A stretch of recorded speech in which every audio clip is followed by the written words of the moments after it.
Yo lo llamaría Coronados. Pero Coronado es una cerveza. Pues a mí me suena a José Coronado. Ya, es verdad. Pues hay que pensar otro nombre. A ver, el mundo en estos momentos está pausado, ¿no? Ya, pero no va a durar toda la vida. Espera. Lo tengo. 2020 en pausa. Sería de ventajistas deciros que elegimos hablar sobre el coronavirus cuando nos dimos cuenta de la importancia de la pandemia. Nosotros cuando nos juntamos a principios de enero teníamos clara una sola idea. Queríamos que nuestro TFG fuera en formato sonoro. Nos gustaba mucho la radio y el podcast y esa idea era la única que teníamos clara. Tras las primeras reuniones y pensando temas, al final a todos nos gustó la idea de hacer contenido de sostenibilidad para niños de entre 8 y 10 años. Poco a poco fuimos investigando la idea, fuimos buscando datos y nos dimos cuenta de que a los niños de esa edad no les gusta oír, sino que les gusta ver. Entonces, sin querer, sin darnos cuenta, poco a poco nos alejábamos de esa idea que nos unió en enero, que era hacer nuestro TFG en formato podcast. El viernes 6 de marzo se nos cruzó el cable y hablamos con Mag, le enviamos un mail que se llamaba Nos tiramos del barco, en el que le decíamos que creíamos que nuestro TFG no iba a ningún sitio, que nos estamos alejando de la idea que nos unió y que no nos motivaba demasiado. Él nos lo confirmó y nos planteó por qué no hacer el TFG en formato podcast, que era lo que queríamos desde el principio. Y como suele pasar, Mag tenía razón y empezamos a barajar esa idea de hacer el TFG en formato podcast. Esos días ya se hablaba muchísimo del coronavirus, en España ya había algún caso detectado, pero a Navarra todavía no había llegado. Salimos de aquella reunión con el tema, el coronavirus, pero con la necesidad de perfilar todavía esa idea que teníamos en nuestras cabezas. Recuerdo que el gobierno de Navarra todavía no había dicho nada sobre ninguna medida extraordinaria que fueran a aplicar para luchar contra el coronavirus y, sin embargo, 6 días después nos cancelaron las clases. Queríamos poner sobre la mesa algo nuevo, alguna idea innovadora que nos estuviera haciendo hasta el momento. Y creíamos que la cercanía y las historias personales que nos podían aportar los navarros era lo que mejor se adaptaba a lo que estábamos buscando. La segunda duda que tuvimos fue el público al que dirigirnos. El coronavirus al final es un problema que afecta tanto a un abuelo como a su hijo como a su nieto. Por lo que decidimos apostar por cubrir la crisis del coronavirus aquí, en Navarra, y centrarnos en las historias personales de un público general navarro de todo tipo de edad y condición. Nos informamos y buscamos qué estaban haciendo los medios navarros con respecto a la crisis del coronavirus, cómo la estaban cubriendo. Y nos dimos cuenta de que gran parte de sus noticias se enfocaban en fallecidos, en contagiados, un poco en esos números, ¿no?, que la pandemia nos dejaba. Sí que hacían algún reportaje, pero casi todo se basaba en esas cifras, en las que os decimos. Y entonces ahí realmente creímos que teníamos un hueco. Queríamos alejarnos de lo oficial y centrarnos en lo social, centrarnos en los médicos, en las enfermeras, en los autónomos, en los comerciantes, en todas esas personas que se han visto afectadas por esta crisis. Porque el impacto de esta crisis y el confinamiento nos afecta a todos. Por tanto, nuestras dos apuestas para nuestro TFG fueron Navarra, para aportar cercanía e historias, y el podcast, porque no se estaba haciendo nada en ese formato hasta ahora. El motor de 2020 en pausa son sus secciones. Tenemos 11 divididas en 3 enfoques diferentes: informativas, reportajes y testimoniales. La pandemia son cifras, son datos, qué supone y cómo afecta. Por ello, 5 de estas secciones son informativas. Revista de prensa es una sección que diariamente recoge las noticias más importantes que publican los medios navarros. Está banderada por Lucía Para y Lourdes Crespo. En medio de tanta mala noticia de fallecidos y contagiados, Nacho Herrero ofrece la parte positiva de la pandemia 3 días por semana con la buena noticia. Además, queríamos saber cómo se encontraban, en qué situación estaban los navarros que viven fuera de nuestra comunidad. Para ello, diariamente, Lucía Para contactaba con uno de ellos. En total eran 7 que estaban en distintas partes del mundo. En China, en Nueva York, en Italia, en Chile, República Checa, Madrid y Vitoria. Verdadero o falso es una sección de la que se encargaban Ana Castaño y Carlos Mateas y en la que 3 días por semana contactaban con expertos en diferentes temas, en diferentes materias, para que confirmaran o desmintieran las afirmaciones que ellos les planteaban. Finalmente, Irina Alecha se encargaba de lunes a viernes de detectar cuál era la cifra del día, alejada de fallecidos y contagios, la contextualizaba y la convertía en historia. El siguiente bloque de secciones es el que se centra en las historias, pero no historias de la gente que suele salir en los medios normalmente, historias de ciudadanos de a pie, de gente que normalmente no tiene cobertura y que realmente esta crisis le ha afectado. Todos los días, Carlos Mateas y Blanca Basanta nos traían la historia del día. Historia de navarros de cualquier condición y tipo que nos contaban cómo afecta esta crisis a su vida, a su trabajo y a su familia.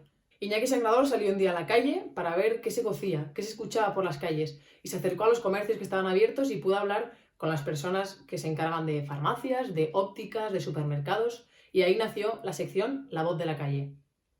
Finalmente, Encerrados era mi sección. 3 días por semana hablaba con personas de diferente tipo, con navarros que estaban en su casa encerrados y que nos contaban cómo llevaban esta situación tan atípica para el ser humano que es estar encerrado en casa sin poder salir a la calle. El último bloque de secciones lo dejamos para el fin de semana. Los sábados y los domingos solemos tener más tiempo y por lo tanto podemos escuchar podcasts más extensos y que inviten a reflexionar.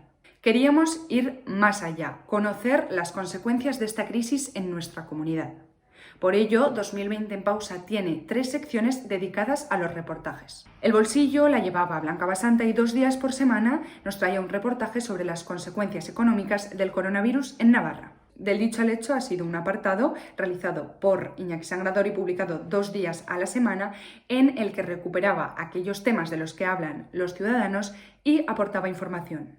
También, por último, nos preguntamos qué se estaba haciendo en otros lugares de España, fuera de Navarra, por lo que cada domingo Lourdes Crespo nos traía un reportaje en el que comparaba las distintas iniciativas que se realizaban fuera de Navarra y en la comunidad foral.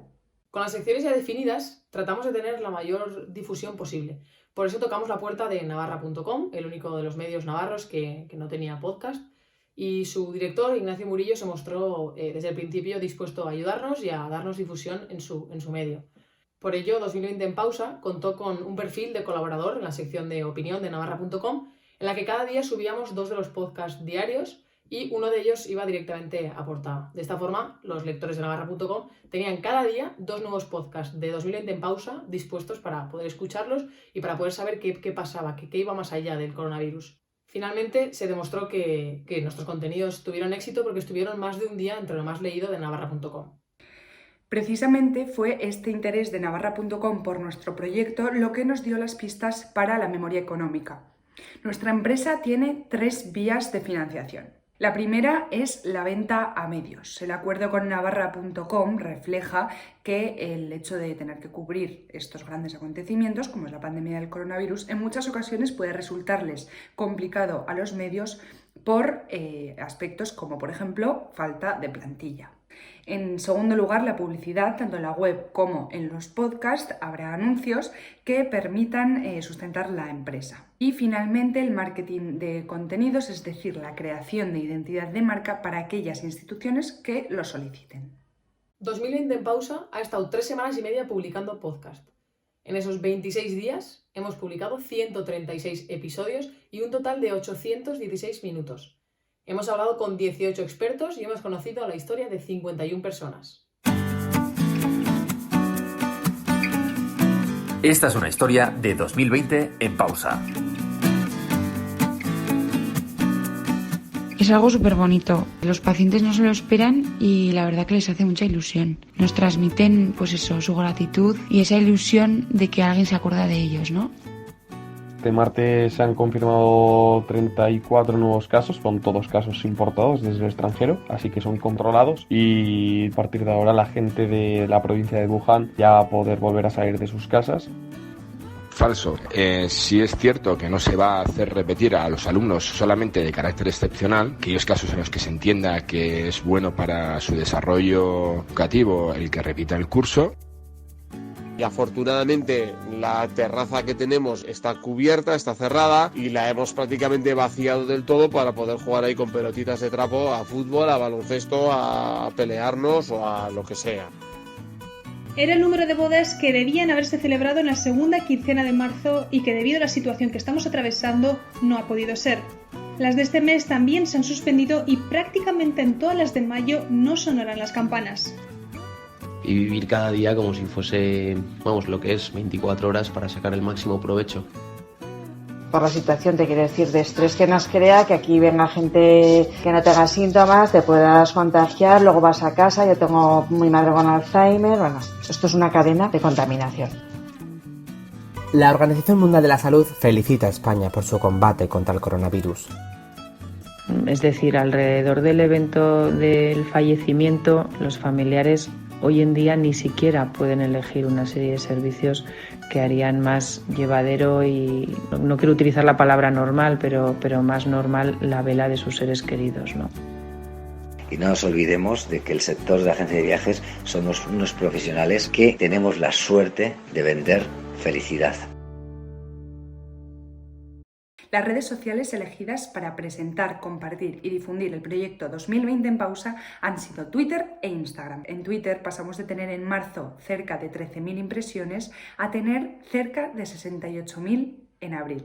Por ello, conseguimos tener 4.000 visitas al perfil en apenas un mes. Por otro lado, en Instagram hemos llegado a tener 9.000 impresiones al perfil y un total de 1.000 visitas cada semana. Con motivo del especial de la sección Toma Nota, en el que estuvieron invitados Amaya y Carlos Matamoros de Cincinnati, creamos el hashtag Amaya y Cincinnati en 2020 en pausa, con el fin de que todos nuestros seguidores se unieran a él y compartieran sus impresiones sobre nuestros podcasts.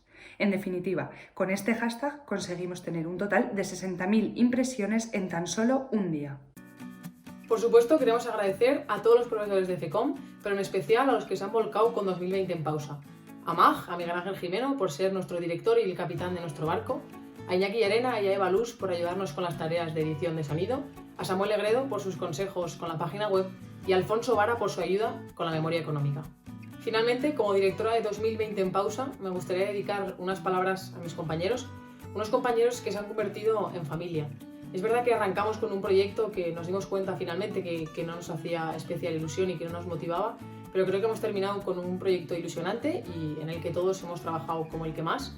Hemos sacado adelante 39 podcasts semanales y ninguno de ellos ha dado un paso atrás ni se ha desentendido del trabajo, más bien todo lo contrario. Si pudiera volver atrás, no cambiaría absolutamente nada del camino, ni por supuesto a mi equipo.